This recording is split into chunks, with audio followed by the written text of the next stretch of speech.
Singapore is a country that consistently ranks among the wealthiest in the world. But how exactly did this island nation accumulate its wealth, and how does it compare to other rich nations around the world?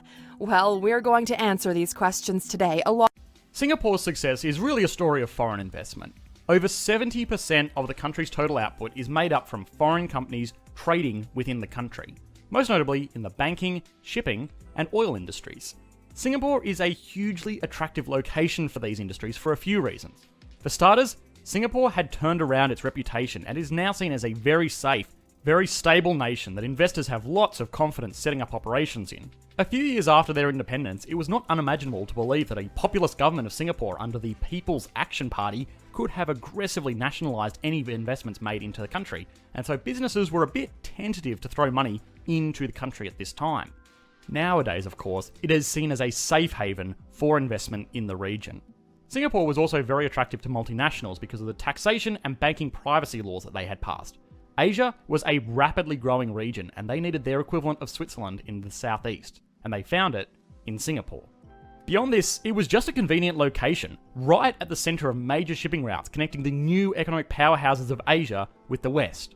These factors all combined to attract massive foreign investments of all kinds of foreign companies that made up the sea of glass skyscrapers found around the city today, which suited Singapore just fine, because it was all part of the plan.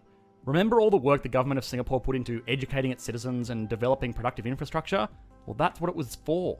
Singapore knew it was not going to prosper from raw economic production. It was a tiny nation that needed to be smarter. It needed to be the clever little middleman for as much activity as it could get involved with in the region. It was never going to be a major oil country. It had some deep sea reserves that it takes advantage of, sure, but it didn't have enough landmass to realistically compete with other nations' reserves. But it could be the middleman and refine oil for the region. And today, Singapore is home to one of the largest oil refineries in the world, all in a convenient location to ship off this refined oil once it has been produced. It also knew that its domestic service sector would not be able to carry its own weight to become a properly wealthy with its small population. But what it does instead is act as a neutral base of operations for financial service companies throughout the entire region. Singapore also realised that its opportunities for tourism were limited. Sure, it's a really beautiful country with lots of great food and culture, but it's just so small that it's unlikely that most people would make a trip to see the country itself. What people will do, though, is stay over in Singapore. Because again, it is a very good middleman between major international countries like China, Japan, India, and Australia, and even the Middle East. Singapore has also capitalised on this by operating one of the largest international airline companies in the world, furthering the ways that they capitalise on their central location. High rates of inequality compared with other developed countries.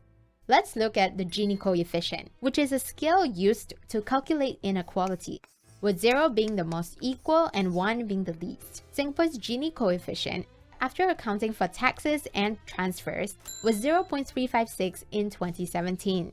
That was worse than countries like the United Kingdom, Japan, Korea, and Germany, although it fared better than some, like the United States. Is that number really that bad? That question had books like this flying off the shelves.